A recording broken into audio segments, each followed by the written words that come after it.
संस्कृत्य नरोत्तम देवीं सरस्वतीं व्यासं ततो जयमुदीरयेत्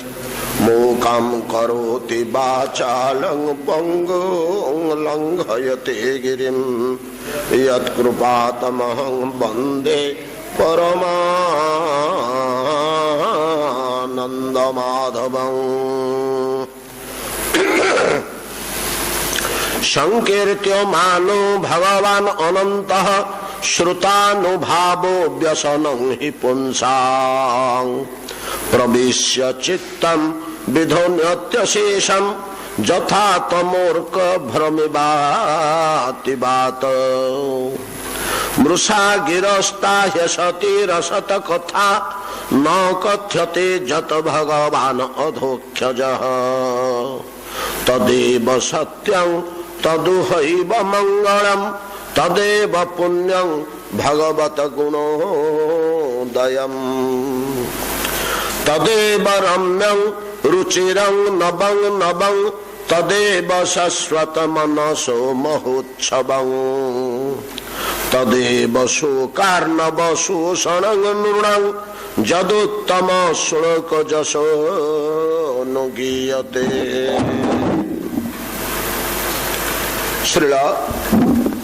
श्रीपाद सुत गोस्वामी कहते नैमिषारण्य 88,000 ऋषि सम्मुख 60,000 ऋषि सम्मुख विमल भागवत कथा कही सारा पर सुत गोस्वामी परम परितृप्ति सहकारे जेपरी से जीवन रे एक महान कर्म संपादन करिसेंते। सुखदेव गोस्वामी मुखरू शुणिथिबा भागवत कथा श्रीमद भागवत प्रथम करी से कहले इति पूर्वर कुछ कहवार अवकाश पाई नथिले। ये भागवत तो सामान्य जिनिस नुहे परमहंस संहिता ब्रह्मसूत्र भाष्य भगवान साक्षात शरीर स्वरूप श्रीमद भागवत 12 स्कंध उपयुक्त श्रोता न पाइले के कथा कही है ना। श्रीमद भागवत आरंभ रे व्यासदेव कौन करिसेंती काहू डाकी भागवत शुणा। अहो रसिका ओहो भावुका ये पृथ्वी भितर भूवि भावुका ये पृथ्वी भितर जिते रसज्ञ पुरुष अच्छा रस भागवत रस रसिका भागवत रसिका भागवत रस रसिका रसज्ञ भावुका भागवत भाव भावुका जो माने सब बेले भगवान को भाव रे तन्मय होता से माने भावुक जो माने सब बेले भगवत रस रे तन्मय होता से माने रसिक। या निर्धारण करुछन्ति व्यासदेव। रस तो सी गोटे स्थान रे अच्छी रसगण अन्य स्थान रे कुछ अच्छी कि स्वयं भगवान स्वरूपटी रस निर्मित। हाँ आमे कहूछु भगवान सच्चिदानंदमय सतचित आनंद निर्मित स्वरूप उपादान सतचित आनंद ये तीनोटी पदार्थ रे भगवान स्वरूप तैयारी ठीक या ठीक लड्डू टे कौन तैयारी हो अट्टा बा बेसन घी आ चीनी रे तैयारी किंतु बेसन आ चीनी आ घी को आम अलग अलग खाइले से तृप्ति पाइबानी लडू खाइबार तृप्ति किंबा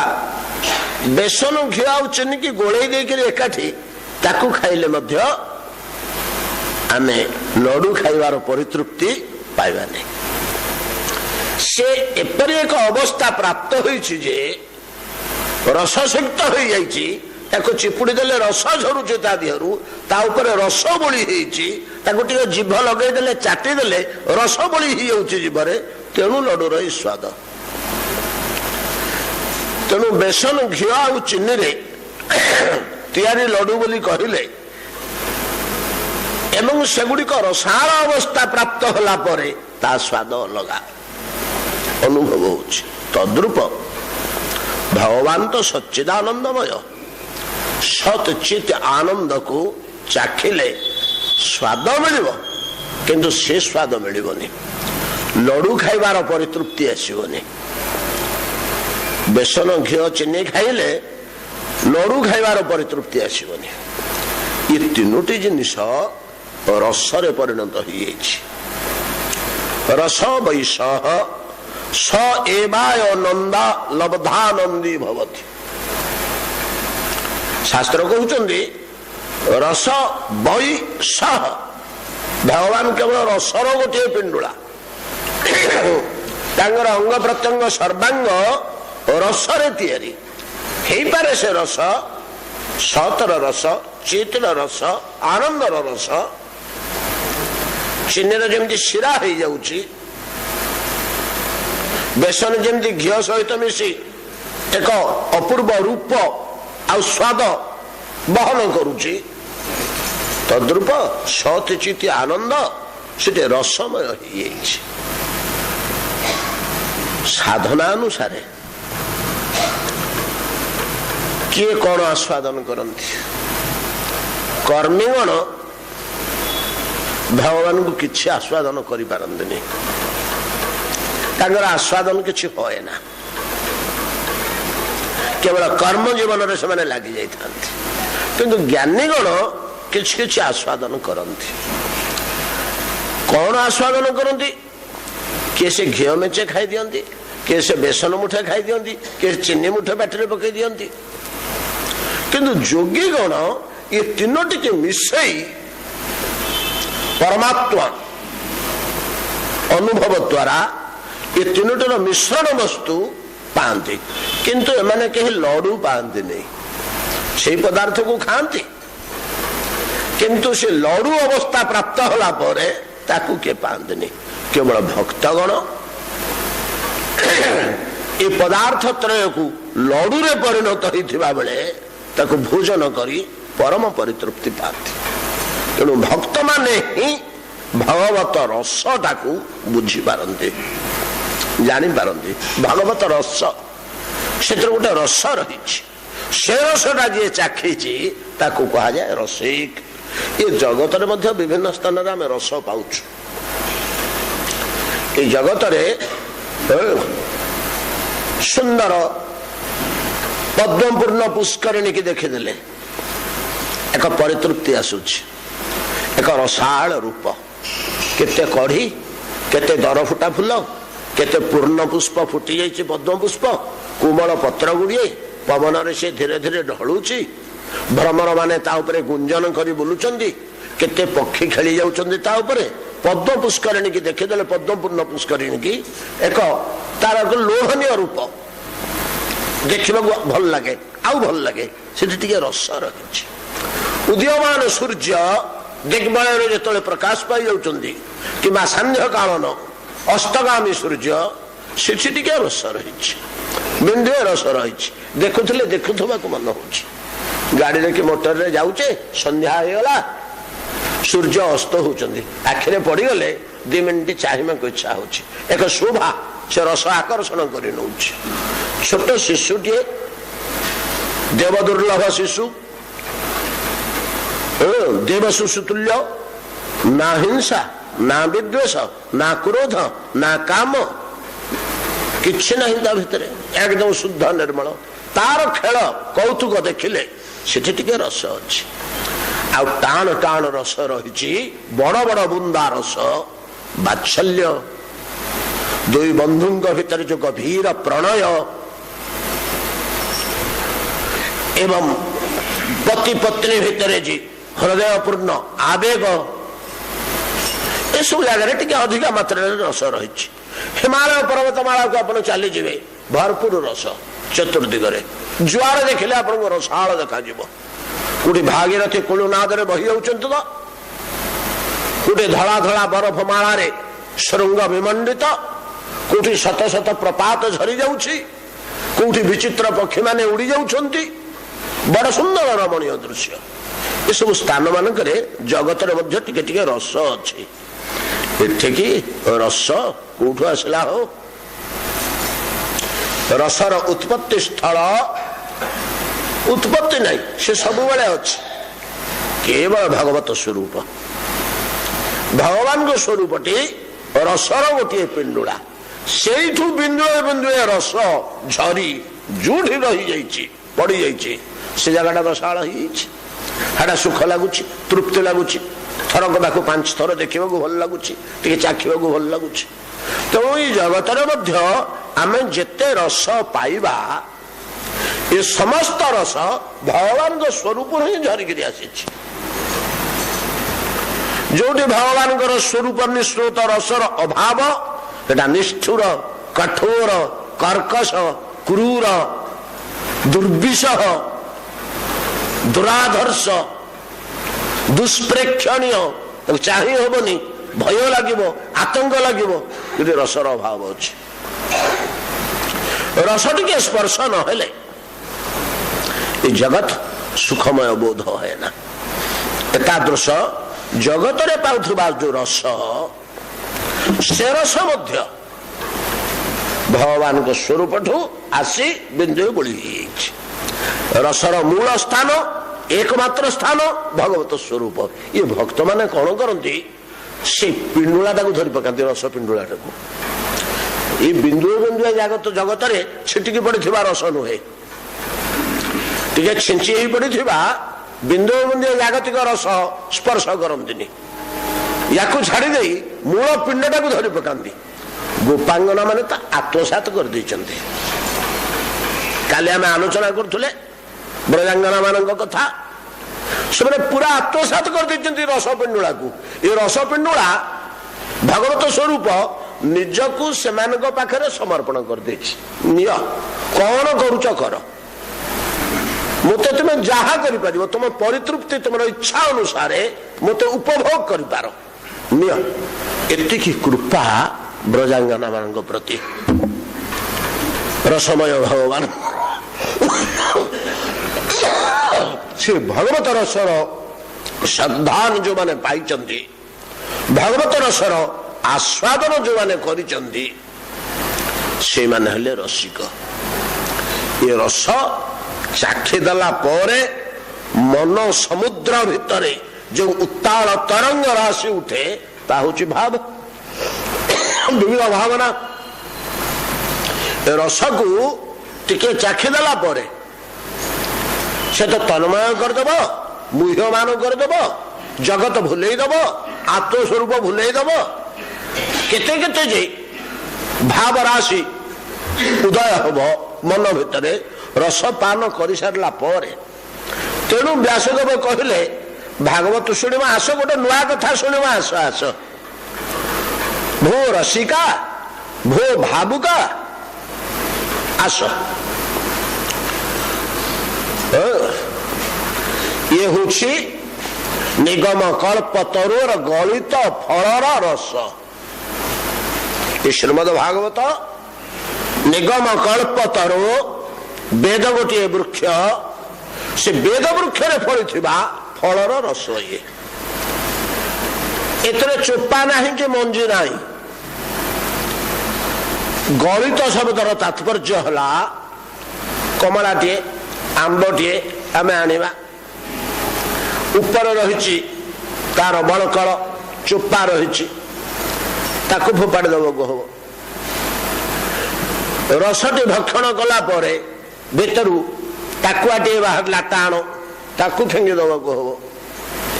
ऊपर आवरण फिंगी देवको हम भितर मंजी फिंगी देवको हम मझीर रस टिक केवल आम ग्रहण करवा आंब टे खाइले जेकोसी फल टे खाइले ऊपर चोपा फिंगी दवा हुए भीतर मंजी फिंगी दवा हुए खाली रस टी खिया जाए किंतु ए वेद वृक्षर फल श्रीमद भागवत ये इभलिया गोटे फल जे यार कौन अंश फिंगी दवा उपाय नहीं कहीं हो ना चोपा नहीं अच्छी किंतु से चोपाटा से रस रे भितर जो मंजीटा अच्छी से मंजीटा रस रे टिके टाण हो मझीटा तरल रस मंजीटा टिके टाण रस आपर चोपाटा टिके कोमल रस किंतु सबुड़ाक रस फिंगी दवा जिन कि ना सबुड़ाक जल रस आम तो रस भोजन करने को बसीचे कौटा फोपाड़ी दवा कौटा फिंगी दवा खुआरे आंब टे खुआरे सब नाना प्रकार मिठाई तैयारी है मिठा गोटे आंब आकृतिर तैयारी ऊपर चोपाटी अच्छी नील रंग दिखाई खुआरे नील रंग दिखाई भितर हलदिया रंग रहीक रस अंशटार हलदिया रंग दिखाई भी खुआरे तैयारी मझे टाकुआटी जो तैयारी नाली रंग टिके दे टाकुआटी तैयारी कराई दी फाग फटेदेले काटिदेले से आंब टिकी खुआर आंब टिकी देखा जे चोपा अंश अच्छे नीलिया दुसुची हलदिया दुसुची रस अंश लाल दुसुची मंजीटा टाकुआटा मझीर किंतु सबुड़ाक खुआरे फोपाड़ी कौटा खाली टिके रंग सीना बदली जाइए देखा कि सबुड़िक तो खुआरे तैयारी फिंगी दबा कौटा को ठीक से भाया श्रीमद भागवत कर्म रूपक आवरण चोपा ज्ञान रूपक मंजी एवं भक्ति रूपक रस ठीक जे से कर्मटा भक्ति परिणत हो ज्ञानटा भक्ति परिणत हो गोटे फल ये तेणु एतादृश फल को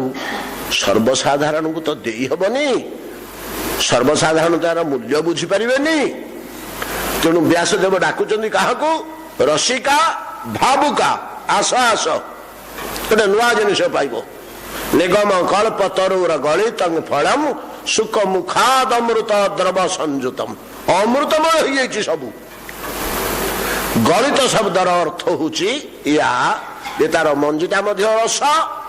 तार चोपाटा रस रस तो रस मझे जे रही जहाँ चोषिक ढोकिवा जहाँ फिंगी दवा से गुड़िक रस गलित फल गलित शब्दर ये हूँ तात्पर्य इभलिया वस्तु को जेतेबेले व्यासदेव गोस्वामी केवल भावुक आउ रसिक भागवत रसज्ञा भागवत भावज्ञ एमान को डाकिकी दौरान दैवात सुखदेव गोस्वामी मुहर सुत गोस्वामी पाई जाइए कहे कौटे से जड़े प्रसिद्ध पौराणिक सब पुराण विशेष दखल अच्छी उत्तम वक्ता बड़ा सुंदर भाव में व्यक्त कर पारते भागवत कथा पुराण कथा शास्त्र सिद्धांत भागवत लीला भागवत महिमा सुंदर भाव में भाषा दे सुंदर भाव में कही पारती ये शक्ति अच्छी सब पुराण से कहते सर्वसाधारण बसी शुणुंट किंतु भागवत कहला भलिया गोटे सुष्ठ सुंदर स्थान से पाई पार नथिले पर्यंत वर्तमान पाई जाइछन्ति नैमिषारण्य 60,000 ऋषि गोटे व्रत आरंभ करी यज्ञ आरंभ करी हविषान्न भोजन करी नीति नियम निष्ठा सहकारे निरंतर कुकर्म कुचिंता रु वर्जित होई सबुले भागवत परायण होई से व्रत आचरण करछन्ति कार्तिक प्रभृति व्रत आचरण करते लोके से मासटियाक से सत्कर्मानुष्ठान रहती दांत काठी खंडे ना ना मु गछ डाल भांगिबिनी आम कह दांत काठी खंडे भांगी आनलु से गचरू मु गछ डाल भांगिबिनी गछर जीवन अच्छी मु कार्तिक व्रत करछि मु कहीं जीव हिंसा करी यही प्रकार अति साधारण कर्म निवृत्त रही केवल सत्कर्म जीवन यापन करवा ଅବସ୍ଥାରେ ଅଛନ୍ତି 60,000 ଋଷି ବ୍ରତରେ ଅଛନ୍ତି। ସେଇଠି ପହଞ୍ଚି ଯାଇଛନ୍ତି ସୁତ ଗୋସ୍ୱାମୀ। ଚିନ୍ତା କରି ଦେଖିଲେ ଶ୍ରୀମଦ ଭାଗବତ ବ୍ୟକ୍ତ କରିବା ନିମନ୍ତେ ସେଟା ବ୍ୟାକୁଳ ହଉଛନ୍ତି। ତାଙ୍କ ଗର୍ଭ ଭିତରେ ଭାଗବତ ରହିଛି। କୋଉଠି କହିଦେବି, କୋଉଠି କହିଦେବି, କୋଉଠି କହିଦେବି। ଶ୍ରବଣରେ ଯେଉଁ ସ୍ୱାଦ, କୀର୍ତ୍ତନରେ ତାର ଶତଗୁଣ ଅଧିକ ସ୍ୱାଦ। ସେ ଯେତେବେଳେ ଗର୍ଭ ଭିତରେ ଅଛି ଭାଗବତ, ତାକୁ କେମିତି ବ୍ୟକ୍ତ କରିଦେବେ, ସେ ବ୍ୟାକୁଳ ହଉଛନ୍ତି। ଯେପରି ଗର୍ଭଧାରିଣୀ ଜନନୀ ତା ଗର୍ଭରେ ଥିବା ଶିଶୁକୁ କେମିତି ଶୀଘ୍ର ଜନ୍ମ ଦବ ତା ପାଇଁ ବ୍ୟାକୁଳିତା ହୁଏ, ସେଭଳିଆ ବ୍ୟାକୁଳତା ତାଙ୍କ ହୃଦୟରେ ଆସୁଛି। ବ୍ୟକ୍ତ କରିଦେବା ପାଇଁ, ପ୍ରକାଶ କରିଦେବା ପାଇଁ ଉପଯୁକ୍ତ ସ୍ଥାନ ପାଉନାହାନ୍ତି, ଉପଯୁକ୍ତ ସ୍ଥାନ ପାଉନାହାନ୍ତି। ବର୍ତ୍ତମାନ ନୈମିଷାରଣ୍ୟରେ 60,000 ଋଷିଙ୍କ ଭିତରେ ଯେତେବେଳେ ବସି ପଡ଼ିଛନ୍ତି, ଏଇଠି ଉପଯୁକ୍ତ ସ୍ଥାନ ବୋଲି ଅନୁଭବ କରି ସୁନ୍ଦର ଭାବରେ ଶ୍ରୀମଦ ଭାଗବତକୁ ଅଭିବ୍ୟକ୍ତ କରିଦେଲା ପରେ ଯୋଉ ତୃପ୍ତି, ଯେଉଁ ସନ୍ତୋଷ, ପରିତୃପ୍ତି ସନ୍ତୋଷ ଭାବ ତାହା ଏଠି ବ୍ୟକ୍ତ କରୁଛନ୍ତି। ଭାଗବତ ଶେଷରେ ଭାଗବତ କୁହା ସରିଗଲାଣି। ସେ ଯାହା କହିଲେ, ଯୋଉ ପରିତୃପ୍ତି ଅନୁଭବ କଲେ, ସେ କେତେ ବଡ଼ ମହାନ କାର୍ଯ୍ୟ କରିଛନ୍ତି, କେତେ ବଡ଼ ମହାନ ବସ୍ତୁକୁ ପ୍ରକାଶ କରିଛନ୍ତି ମାନବ ସମାଜ ନିମନ୍ତେ। ସେଇ ପରିତୃପ୍ତିଟି ଏ ବାକ୍ୟ ମାନଙ୍କରେ ପ୍ରକାଶ କରୁଛନ୍ତି। 4ଟି ଶ୍ଲୋକ ଆମେ ଦେଖି ସାରିଲେଣି। କହୁଛନ୍ତି ଏଇ ଶ୍ରୀମଦ ଭାଗବତର ଭଗବାନଙ୍କ କଥାମୃତ, ଭଗବାନଙ୍କ ଲୀଳାମୃତ, ଭଗବାନଙ୍କର ବିଭିନ୍ନ ଅବତାରର ଲୀଳା, ଭଗବାନଙ୍କର ମଧୁର ମଧୁର ରାସ ଲୀଳା, ଭଗବାନଙ୍କର ବିପୁଳ ମହିମା, ଭଗବାନଙ୍କର ଏ ଜୀବ ଜଗତ ପ୍ରତି ବିପୁଳ କରୁଣା ବିଭିନ୍ନ ସ୍ଥାନରେ ଏସବୁଗୁଡ଼ିକ ପ୍ରକାଶ କରିଛନ୍ତି। ପ୍ରକାଶ କରି କହୁଛନ୍ତି ଯେ ମୁଁ କଥା ଗୁଡ଼ିକ ମୁନିମାନେ ଆପଣମାନଙ୍କୁ କହିଲେ, ତଦେବ ରମ୍ୟଂ ରୁଚିରଂ ନବଂ ନବଂ ତଦେବ ରମ୍ୟଂ ଶାଶ୍ୱତ ମନସୋ ମହୋତ୍ସବଂ ତଦେବ ଶୋକାର୍ଣବ ଶୋଷଣଂ ନୃଣାଂ ଯଦୁତ୍ତମ ଶ୍ଲୋକ ଯଶୋନୁଗୀୟତେ। ଉତ୍ତମ ଶ୍ଲୋକସ୍ୟ ଭଗବତସ୍ୟ ଯଶୋଗାନ ଯଶୋନୁଗୀୟତେ। ଯେଉଁ ଯଶୋଗାନ ମୁଁ କରିଛି ତାହା ରମ୍ୟଂ ରୁଚିରମ୍ ନିତ୍ୟ ନୂତନମ୍ ମନସୋ ମହୋତ୍ସବମ୍। ଠିକ ଇଏ ସବୁ ସୁଖୀ ଲୋକମାନଙ୍କ ପାଇଁ, ବିଳାସୀ ଲୋକଙ୍କ ପାଇଁ ମନର ମହୋତ୍ସବ, ରମଣୀୟତା, ରୁଚିର ଆସ୍ୱାଦନ, ନିତ୍ୟ ନୂତନତା ଅନୁଭବ, ଏଗୁଡ଼ା ସୁଖୀ ଲୋକମାନଙ୍କ ପାଇଁ। ଆମେ ତ ସଂସାରୀ ଜୀବ ଗୁଡାକ, ଆମ ଭିତରେ ହଜାରେ ଦୁଃଖ ଭିତରେ ବୁଡ଼ିକିରି ଆମେ ରହିଛୁ। ଆମେ ହଜାରେ ଦୁଃଖ ଭିତରେ ବୁଡ଼ିକିରି ରହିଛୁ। ଆମ ମନ ସବୁବେଳେ ଚଞ୍ଚଳ। ଦୁଃଖ ଜ୍ୱାଳା ଏମିତି ଚହଲେଇ ଦଉଛି ମନକୁ, ମୁହୂର୍ତ୍ତେ ମନ ସ୍ଥିର ହୋଇ ରହୁନି। ନାନା ପ୍ରକାର ଅଭାବ, ଅନାଟନ, ଆଧି, ବ୍ୟାଧି, ନିନ୍ଦା ଇତ୍ୟାଦି କୁକର୍ମ, ପାପ, ଅପରାଧ,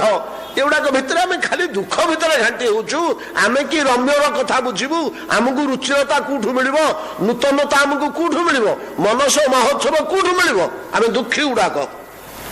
ସୁତ ଗୋସ୍ୱାମୀ କହୁଛନ୍ତି ତମ ପାଇଁ ବି ବଡ ଉପକାର ହବ, ତୁମମାନଙ୍କ ପାଇଁ ମଧ୍ୟ ବଡ ଉପକାର ହବ। ସୁଖ ତ ଦୁଃଖ ତ ତମର ହେଇଯାଇଛି ନା ଆଜ୍ଞା ସମୁଦ୍ର ପ୍ରମାଣ। ଏ ଭଗବାନଙ୍କ ଲୀଳା କଥା ଶୋକାର୍ଣବ ଶୋଷଣମ୍ ନୃଣାମ୍। ନୃଣାଂ ମନୁଷ୍ୟ ମାନଙ୍କର ଦୁଃଖ ସମୁଦ୍ରକୁ ଶୋଷଣ କରିଦିଏ। ମୂଳପୋଛ ହେଇଯାଏ ସମୁଦ୍ରର ଜଳ, ମରୁଭୂମି ହେଇଯାଏ। ଦୁଃଖ ଖୋଜିଲେ ଆଉ ମିଳିବନି, ତାର ଚିହ୍ନ ମଧ୍ୟ ଦିଶିବନି। ମରୁଭୂମିରେ ଯେମିତି ଜଳର ଚିହ୍ନ ମଧ୍ୟ ଦେଖାଯାଏ ନା, ତଦ୍ରୂପ ଭଗବତ କଥା ଶ୍ରବଣ ଯଦି 10-25 ବର୍ଷ ଧରି ଶ୍ରଦ୍ଧା ସହକାରେ କରିଦିଅ, ତମ ଦୁଃଖ ସାଗର ଥିଲା ତାର ଚିହ୍ନ ମଧ୍ୟ ଖୋଜିକିରି ପାଇବନି। ଏ ଗୁଣ ଭଗବାନଙ୍କ କଥାରେ ରହିଛି। ଦୁଃଖ ସାଗରକୁ ଶୋଷଣ କରିବାର ମହାନ ଗୁଣ ଭଗବତ କଥାରେ ରହିଛି। ଗଲା 2 ଦିନ ଧରି ଆମେ ଆଲୋଚନା କଲେ ତା ଉପରେ, ନାଇଁ କି? କିପରି ଗୋପାଙ୍ଗନା ମାନଙ୍କର ଦୁଃଖ ଦୂର ହେଲା, କିପରି କାକଭୂଷଣୀଙ୍କର ଦୁଃଖ ଦୂର ହେଲା, कपरी गरुड़ महाराज दुख दूर होला किपरि परीक्षित दुख दूर हो गला कौन सी कर कि प्राय उपवेशन तो करथिले परीक्षित नहीं कि प्राय उपवेशन करथिले अर्थात खाली बसवा कथा आ किछि उठिबार नहीं सेठू प्राय उपवेशन आजिकल आम जहाँ कहूचे अनशन व्रत तेरे अनशन रे अर्थ होला से उठिबो चलिबो हाथ गोड़ हलेब कथा भाषा करिवो सब करिवो खाली भोजन करिवोनी किंतु प्राय उपवेशन रे किछि करिवार नहीं प्रभु का उद्देश्य प्रणाम तो करी बसिले आशा तो करछन्ती आ कोन करछन्ती 7 दिन काल सुखदेव गोस्वामी पहुंची गले कौन हला परीक्षित अच्छे वैश्य ना प्राय उपवेशन कहीं ना ब्राह्मण अभिशाप मत किसी उपाय नहीं तो गोटे उपाय अच्छी आज्ञा गोटे उपाय मुनि ऋषि मान को पचारि कहीं किसी कही सेठी बसते 88,000 ऋषि ये तो 60,000 ऋषि परीक्षित पचार से मोर दुख केमी दूर हम किसी उपाय नहीं हो परीक्षित ब्रह्म अभिशाप तापे किसी उपाय नहीं आमर सनातन धर्मर वेद वेदांत उपनिषद श्रुति संहिता पुराण इतिहास जिते शास्त्र अच्छी कौन से शास्त्र रे ब्रह्म अभिशाप को एड़े दला भाया टिके कमे देला भाया टिके मिनिमाइज कर देला भाया कौन से उपाय नहीं पूर्ण भोग करियो को हबा दारुण दुर्दशा ब्रह्म अभिशाप ही भाया सुखदेव गोस्वामी कहले रह देखा उड़ीजीव हे भय करनी उड़ीजीव ये दुख उड़ीजीव कुआड़े जानी पारिबनी परीक्षित केतेबेले उड़ीगला आज्ञा हम निश्चय हम ये 88,000 मुनि ऋषि कहीं मत किसी बतैलेनी एमती गोटे उपाय किसी अच्छी बोलिकी पचारन मुझे उड़ेदेवी किसी तुम असुविधा हेनी कौ बाटे दुख गला जापर शोकार्णव शोषण नृणांग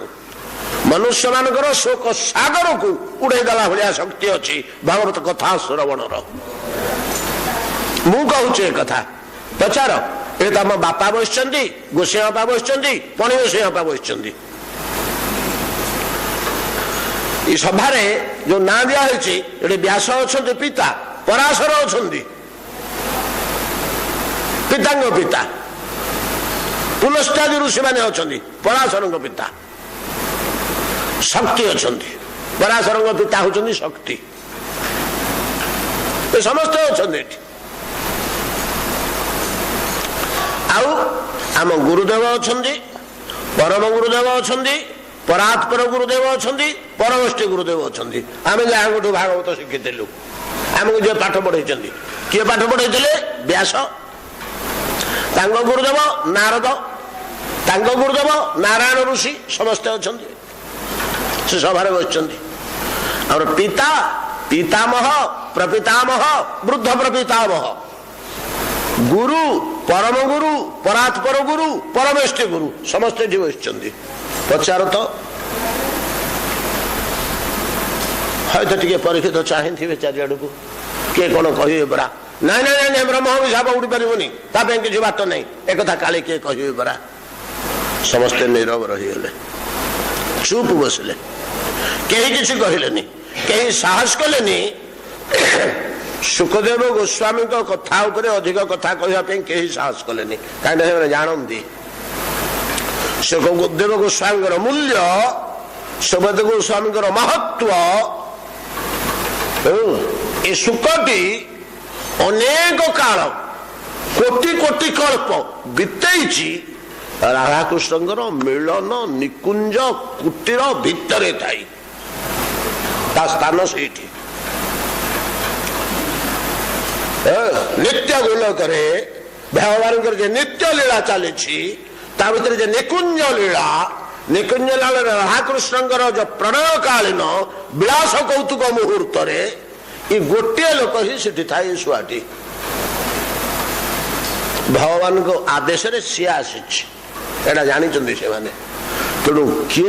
कथा कह जहाँ को कल्पना करने मुनि ऋषि मान सामर्थ्य नहीं से स्थानर लोक से बासिंदा सेठिकार कहीं किसी कहले चुप रहिले सुखदेव गोस्वामी परीक्षित तथापि संदेह गलानी आज्ञा सत्य ब्रह्म साप मोचन हो कौथरे ना हो भगवान कथा श्रवण रे केवल भगवान कथा श्रवण रे आज्ञा पूर्वर कार खट्टांगर बहु लोकंर तो होती खट्टांगर मुझे शुण से इतिहास कहीदे तेबे जाई परीक्षित भरोसा आसला अरे पूर्वर जदि जड़े दी जनकर आमर कहीं हेनी आम श्रद्धा निष्ठा विश्वास सहकार शुणा श्रद्धा विश्वास निष्ठा एगुड़ाक कमिगले सीना फल कमिज लोकंर आमर कहीं हेनी कहतु आज्ञा आउ मात्र मोर 7 दिन से ओलिए गला 6 दिन ओलिया अच्छी शीघ्र कहतु ये दुख केमी दूर हो उड़ीगला दुख अतएव सुकार्णव सुषणांग एतादृश महत् भगवत कथा इस श्लोक आमर 4 दिन धरी आलोचना होती परवर्ती श्लोक सूत गोस्वामी कहते बुझल मुनिगण आपण माने तो समस्ते सिद्ध महर्षि वेद वेदांत पारंगम केते केते विद्या आपण माने जानती बाग विलास अर्थात भाषार माधुरी भाषार माधुरी तो व्यक्त हम तो हरि कथा तो वाक्य माध्यम बाहर 49टा अक्षर आउ तो एपट सेपट हो पारनी कठू क्ष पर्यंत ये 50 अक्षर क्ष मिसले 50 ना 49 अक्षर संस्कृत 49 आमर ओडिया भाषा गोटे अक्षर अधिका अच्छी 50 अक्षर हो जहाँ आम भाषा कहवा यही अक्षर गणागत ये अक्षर को जदि खंजी पार 49टा मणि अच्छी अनेक कारीगर को दिहला जन को 49टा लखे मणि दिहला ए मणि नहीं करी 49टा मणि रे मुकुट तैयार करत हो निज निजर कारीगरी शिल्प चातुरी नहीं सुनार प्लेट उपरे मणि की खंजिकी एम सब मुकुट तैयारी कले शिल्पी माने कारीगर माने जो तैयारी करदे देखला बेलू मणि 49टा सुवर्ण प्लेट सबुठी गोटे किंतु से 49 प्रकार मणि रे किए की प्रकार आकृति कर देछि निजर शिल्प चातुरी की खटई कारीगरी विद्या को खटई बुद्धिमता को खटई परिश्रम करी जे मुकुट गुड़िक ताठू सुंदर अनेक प्रकार मुकुट होती सबु से गोटे सुना प्लेट उपरे 49टी मणि खंजा होती 49 प्रकार मणि खंजा होती एका जिनिस किंतु गठन चातुरी शिल्प चातुरी जोगे भिन्न भिन्न मुकुट भिन्न भिन्न सौंदर्य विकिरण करुच्ची तद्रूप ये 49टा अक्षर को नहीं विद्वान गण वाक्य वर्णना करती कथा कहती किंतु एमती खंजिवा लोक अच्छा कु अक्षर पाखे कु अक्षर को खंजिले ताहा परम शोभायमान परम आनंदमय परम भाव प्रकाशक परम श्रुति सुखकर हो जाए ताको चित्रपद कहा जाए शास्त्र में ताको कहा जाए चित्रपद सुंदर सुंदर शब्द योजना सुखदेव सूत गोस्वामी से चित्रपद संबंध में गोटे श्लोक कहते परवर्ती श्लोक मुनिगण श्रवण करंतु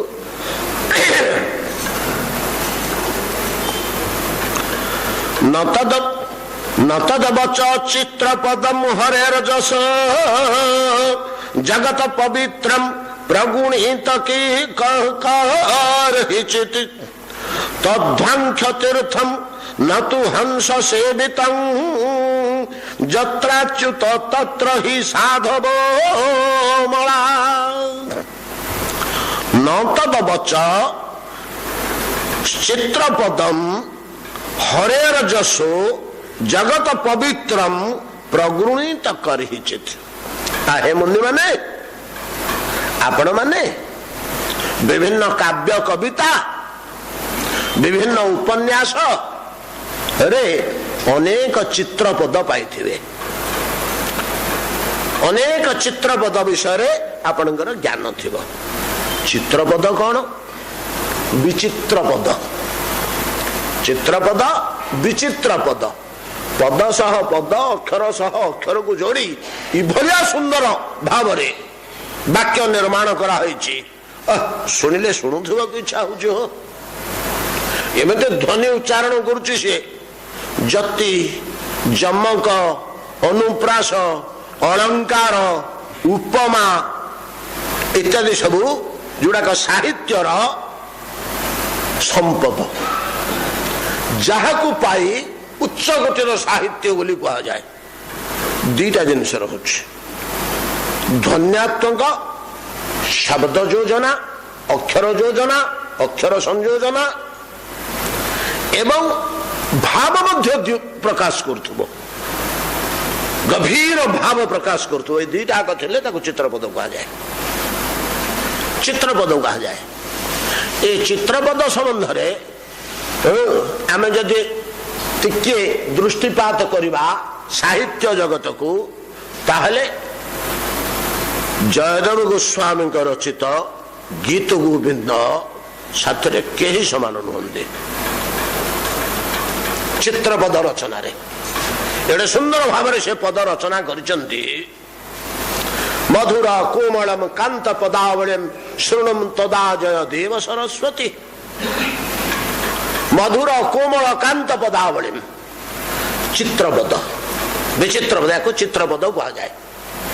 साहित्य रे जति जमक अनुप्रास इत्यादि सब मंडी हिथिबो। अनेक अनेक ताठु बड़ कवि माने अछंती। काली आमे आलोचना भट्टी, माघ, नैषध ये सब काव्य मान विचित्र रही। एमती ध्वनि रही, ये भाव आ अर्थ भी तार रही। तन्मय हो जाती साहित्यिक माने। ओहो, कालिदासंगर लेखा केबे हेले काल जयी, काल को जय कर मृत्युंजय, तार केबे हेले मृत्यु नहीं। कालिदासंगर लेखा प्रवृत्तिर मृत्यु नहीं। चक्र क्रीड़ा कृतांतास्तिमिरचमुस्फार संहार चक्रं कांत संभोग साक्षी गगन सरसिजो राजते राजहंस संभोगारंभ कुंभ कुमुद भम बधु बोध निद्रा दरिद्र देव क्षीरोद जन्मांग जयति रतिपते और बाण निर्माण शान। कि भलिया जति जमक थाइकरी पद किछि ना या भितर अर्थ मो आकाश रे चंद्रटा रही एतिकी वर्णना होछि। आकाश रे चंद्रटे केमिति दुसुछि। चक्र क्रीड़ा कृतांत स्तिमिर स्फार संहार चक्रम बहुत वर्णना। ये जिते जे लिखले मध्य ए जावत समग्र विश्व रे चित्रपद रचना रे सुंदर सुंदर कर्ण सुखकर ओ भावोद्योतक मधुर मधुर शुणुले शुणुवा मन हम बोक सब बुली जयदेवंकर गीत गोविंद तलर सब चित्रपद रचना रे गीत गोविंद भाया कि दुसुनी मिलूनी। रति सुख सारे गतम विसारे मदन मनोहर बेशम न कुरुनि तंबि निगमन विलंबन मनुसर तंग हृदय रति सुख सारे गतम विसारे मदन मनोहर बेशम मुखर मधीरम त्यज मंजीरम रिपुमि बकेली सुलोलं चल सखी कुंजं सतिमिर पुंजं शीलय नील निचोलं पतति पतत्रे विचलति पत्रे संगीत भवदुपजानं रचयति शयनं सचकित नयनं पश्यति तव पंथानं उरसी मुरारे रूपहितकारे घनैव तरल बड़ाके तड़ी दिव पीते रति विपरीते राजसी सुकृत विपाके रति सुख सारे गतम विसारे मदन मनोहर बेशम या चित्रपद कहती यार ध्वनि भलिया ध्वनि जे किछि न बुझिले मध्य एक मिठा ता देहरु मिले आम उड़िया रे बंगला रे तेलुगु रे मराठी भाषा रे बेसी अच्छी काश्मीरी भाषा रे बड़ बड़ पंडित थे काश्मीर रे भाषा उपरे ध्वनि उपरे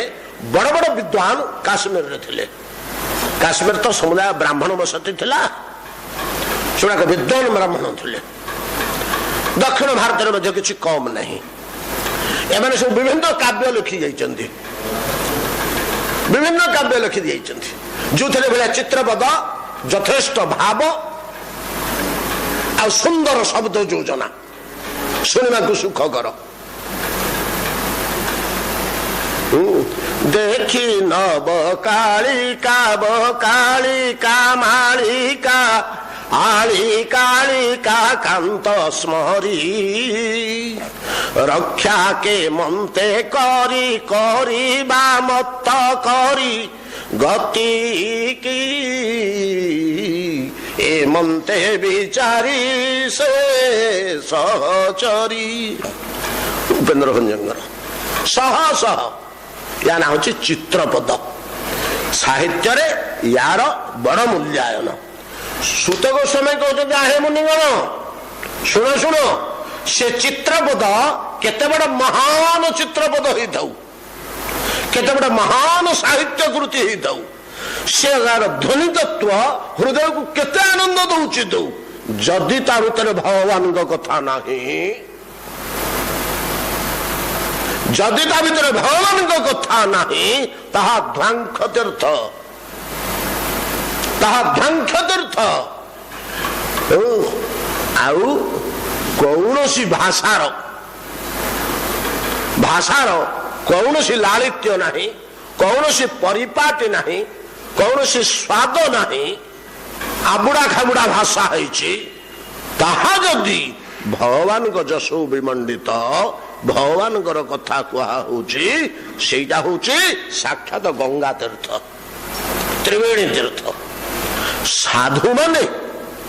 से वस्तु को ग्रहण करेंगे सीना हरि कथा नथिबा भागवत संबंध नथिबा ये मधुर मधुर चित्रपद को भूल रे छुइबे नहीं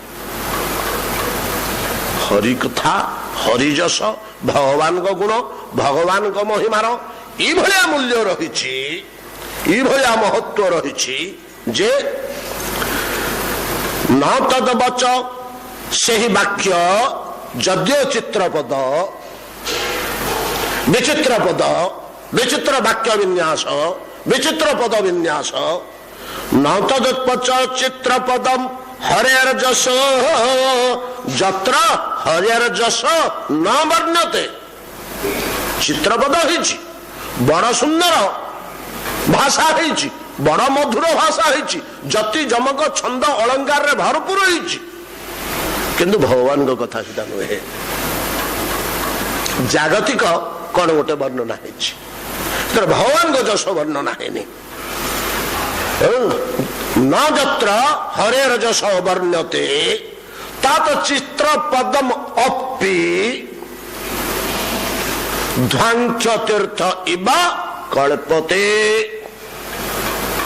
ध्वांख्य तीर्थ ध्वांख्य शब्दर अर्थ कौन आमर केते थर आसी ध्वांख्य कहले काक पक्षी ध्वांख्य शब्दर अर्थ होची काक पक्षी ये जो कुआ गुड़ाक समय समय गाधुआंती काक स्नान कहते काक स्नान बक ध्यान श्वान निद्रा काक मैंने कुआ मैंने समय समय गाधुआंती से कौटी गाधुआंती ना जो मैला पानी टे थी एति पानी थी ବାସନ କୁସନ ଧୁଆ ହଉଛି, ସେ ପାଣି ଗଡିକି ଟିକେ ଜମି ଯାଇଛି, କୋଉଠି କାଦୁଅ ପଙ୍କ ହେଇକିରି ଏତିକି ଟିକେ ପାଣି ରହିଯାଇଛି, ମଇଳା ଦୁର୍ଗନ୍ଧ ପାଣି, ତାରି ଭିତରେ ବସି ପଡି ବୁଡିବେନି। ସେ ବୁଡିକି ପକ୍ଷୀରେ ପାଣି ସବୁ ଛାଟି ପକେଇବେ ଦେହରେ, ପକ୍ଷୀରେ ଆଣିକି ଇଞ୍ଚ କି 1.5 ଇଞ୍ଚ କି 2 ଇଞ୍ଚ ମଇଳା କଦର୍ଯ୍ୟ ଦୁର୍ଗନ୍ଧ ପାଣି ଥିବ, ସେଇଠି ସେମାନେ ସ୍ନାନ କରନ୍ତି। ତେଣୁ ତା ନାଁ ହଉଛି ଧ୍ୱାଙ୍ଖ୍ୟ ତୀର୍ଥ, କାକ ସ୍ନାନ ସ୍ଥଳୀ। ଯେତେ ସୁନ୍ଦର ଚିତ୍ରପଦ ହେଇଥିଲେ ମଧ୍ୟ,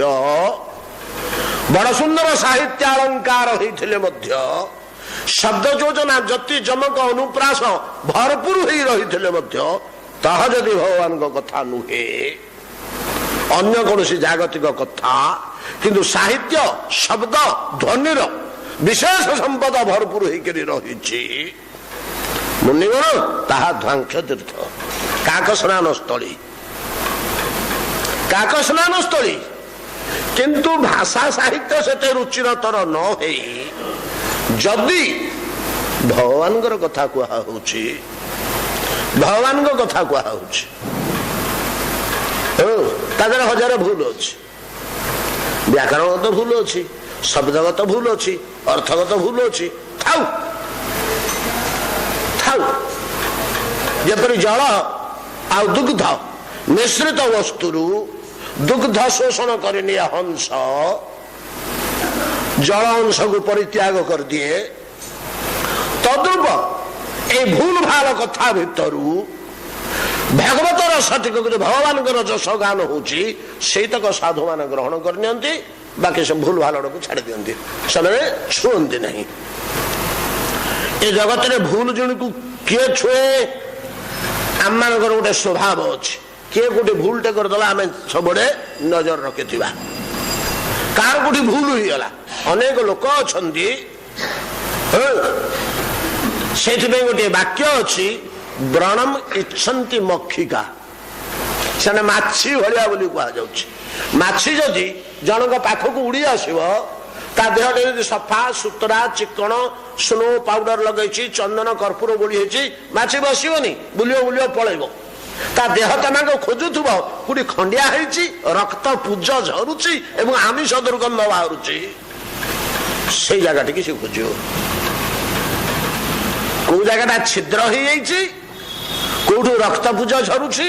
କୋଉ ଜାଗାଟା ଦୁର୍ଗନ୍ଧ ହଉଛି, ସେଇ ଜାଗାଟିକି ଖୋଜି ଖୋଜି ଖୋଜି ତା ଉପରେ ମାଛି ବସିବ। ବ୍ରଣମ ଇଚ୍ଛନ୍ତି ମକ୍ଷିକା, ମାଛି କେବେ ହେଲେ ସଫା ସୁତରା ସୁନ୍ଦର ସୁଗନ୍ଧ କୋଉଠି ଚନ୍ଦନ ଲଗେଇଛନ୍ତି ତା ଉପରେ ମାଛି ବସିବ, ତାକୁ ସେଟା ଭଲ ଲାଗିବନି। ସେମିତିକା ଆମର ଗୋଟେ ସ୍ୱଭାବ ଅଛି, ଆମେ ଖୋଜୁଥିବା କିଏ କୋଉଠି ଭୁଲ କରିଦେଲା, କିଏ କୋଉଠି ଭୁଲ କରିଦେଲା, ସେଇ ଦୃଷ୍ଟି ଆମ ଭିତରେ କେତେକ ଲୋକ ଅଛନ୍ତି। ସମସ୍ତଙ୍କ ମୁଣ୍ଡରେ ଗୁଡା ପଶେନା, ଆଖିରେ ପଡିବନି, ଦେଖୁଥିଲେ ମଧ୍ୟ ଆଖିରେ ପଡିବନି, ଚିନ୍ତନ ଭିତରକୁ ଯିବନି। କିନ୍ତୁ ସେଇ ସ୍ୱଭାବର ଲୋକ ଅଛନ୍ତି, ସିଏ ଖାଲି ଚାହୁଁଥିବେ ଚାରିଆଡକୁ, ତାଙ୍କ ଦୋଷ ଗୁଡିକ ଆଖିରେ ପଡିବ। କିଏ କୋଉଠି ଭୁଲ କରିଦେଲା, କିଏ କୋଉଠି ଗୋଳମାଳ କରିଦେଲା, କିଏ କୋଉଠି ଓଲଟା କାମଟେ କରିଦେଲା, ଏଗୁଡାକ ତାଙ୍କ ଆଖିରେ ପଡିବ। କିନ୍ତୁ ସାଧୁଗଣ ସେମାନଙ୍କ ତ ଅନ୍ତଃକରଣ ସାଧୁ, ସେମାନଙ୍କୁ ତ ଦୋଷ ଦୋଷିବନି,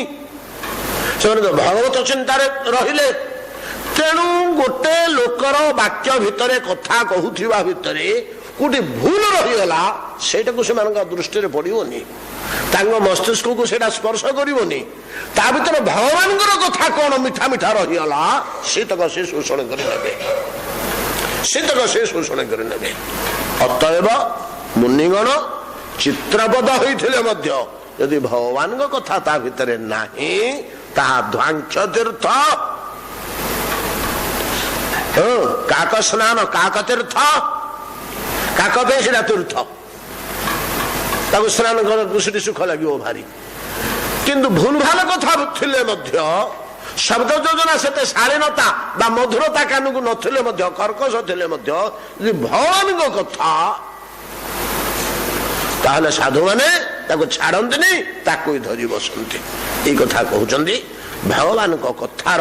ଏଭଳିଆ ମୂଲ୍ୟ ରହିଛି ଯେ ଭୁଲ ଭାଲ ବାକ୍ୟରେ ମଧ୍ୟ ତାର ସାଧୁମାନଙ୍କ ଦ୍ୱାରା ଗୃହୀତ ଉତ୍ତମ ବାକ୍ୟ ହୋଇଥିଲେ ମଧ୍ୟ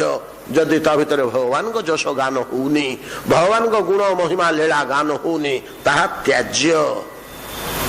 କେହି ଛୁଇଁବେନି। न तद वचश्चित्र पदम हरेर जस जगत पवित्र प्रगुणित करहिचित कौन से स्थान रे मध्य जगत पवित्र कारक हरेर जस जदि चित्रपदे न वर्णते ताहा चित्रपद होइथिले मध्य त्याज्य ग्रहणीय नुहे ताहा ध्वांठ तीर्थ तद ध्वांठ तीर्थम न तु हंस सेवितम हंस से टिके जीवनी जो काक स्नान करेंगे हंस भूल से टिके जीवनी राजहंस पे आवश्यक कौन सुंदर निर्मल मानस सरोवर गोसाई बड़ सुंदर भाव में लिखिं कथा रामचरित मानस भागवतर सबुतक सार तो नहीं मानस विमल बन जबन चारी डाबर जोग की हंस कुमारी से सुंदर चित्रपद भाया भाषा सब देते बड़ मधुर भाषा एरा केतबेले कहते जिते राम वनवास जीवाक बाहर सीता कहले मु जीवी जानकी तमें कुआडे जीव एटा कौन राजनगर कि तुम्हें जो विचरण करुछ बापहर शाशुहर उभय स्थान रे तुम्हें जो जीवन बीतईच एटा से भाया स्थान नुहे एटा तो भयानक स्थान अरण्य 14 वर्ष काल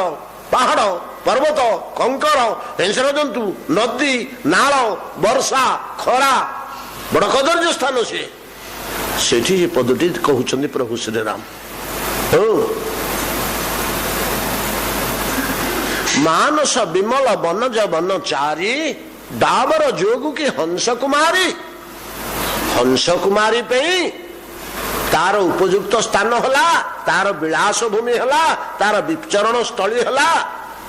मानस सरोवर विमल वनज वन चारी वनज कले पद्म मानस सरोवर मनोहर पद्मवन भितर विचरण करुवा हंस कुमारी डाबर जोगु की डाबर कहले खत गदारे जमी पानी गुहाल पाखे खत जमा होता है गोटे गात करी से गात भितर वर्षा दिने जो गोबर पानी जमी जाए से डाबर कह जाए आउ मोटामोटी कहले गाड़िया दुर्गंध गाड़िया डाबर मानस विमल वनज वन चारी डाबर जोगु के हंस कुमारी मानसरोवर विमल पद्मवन भितर विचरण करुची जे ताको डाबर नहीं छाड़देले ता अवस्था कौन हम खत गाड़िया भितर खत गदार मन छाड़देले से हंसिनी कौन हम तार अवस्था सेमतिका तुम अवस्था हम तुम से योग्य स्थान नुहे तुम्हें वन को जाओनी नबरसाल वन विहरणशीला सुहंकी कोकिल विपिन करीला आ गोटे पद कहते अनेक पद कहते मन पड़ुଛି प्रस्फुटित हो चतुर्दिगे बहुल थिबा आंब तोटा भितर आंब तोटा दिए पेंडा पेंडा बहुल सब फुटी जाइए लाल लाल पत्र सब लंबी पड़ते केते महुमाछी गुणगुण बुलुचंदी एपरि अपूर्व बकुला महक सुगंधरे नाक फाटी पड़ुची ता भितर जो कोकिल विचरण करे तापे सेटा सुखकर स्थान से भितर ताकू नहीं करी जदी कोचिला बण छाड़ दवा सोह की कोकिल विपिन करीला करीला कर कोचिला ता अवस्था जहा हवा तुम अवस्था से हवा कहवा तात्पर्य हंसर प्रिय स्थान अलगा काकर प्रिय स्थान अलगा चित्रपद होइथिले मध्य यदि भगवान को जो सोचित गान ही नहीं हे मुनिगण ताहा काक तीर्थ ध्वांक्ष तीर्थ हंस भूल रे सेटिके जीवनी हंस किए से हंस परमहंस जे भगवान आ मायामय जगत यदि अलग देखी पारा से हंस मायामय जगत को छाड़ी जाई जे केवल बुडुकी रहिला भगवान को भितरे से परमहंस से जगह भल लगे से कोटा भल लगे से शब्द जहा हो पचे भूल भाल जहा हो पचे भगवान के लीला महिमा गान हो सीटा से मीठा लगे। अतएव भगवान जश भगवान गान केवल मनुष्यर कल्याण करे ना भाषा वाक्य मध्य कल्याण कर दिए तीर्थ तुल्यता को कर दिए। अतएव सब आमे ए भलिया भाषा शुणिबा उचित ए भलिया भाषा कहवा उचित जो थरे भगवान कथा वर्णित हो ताकू अधिक परिमाण रे कहबा देह व्यवहार कार्य पेंकी जागतिक कथा जदि दरकार होला जते कम शब्द रे कहा जाय पारे बेसी उड़े कहबनी कि बेसी उड़े सुनिबनी जितकी आवश्यक पदे दी पद शुणिक हाँ ठीक है बुझली रह आउ कहना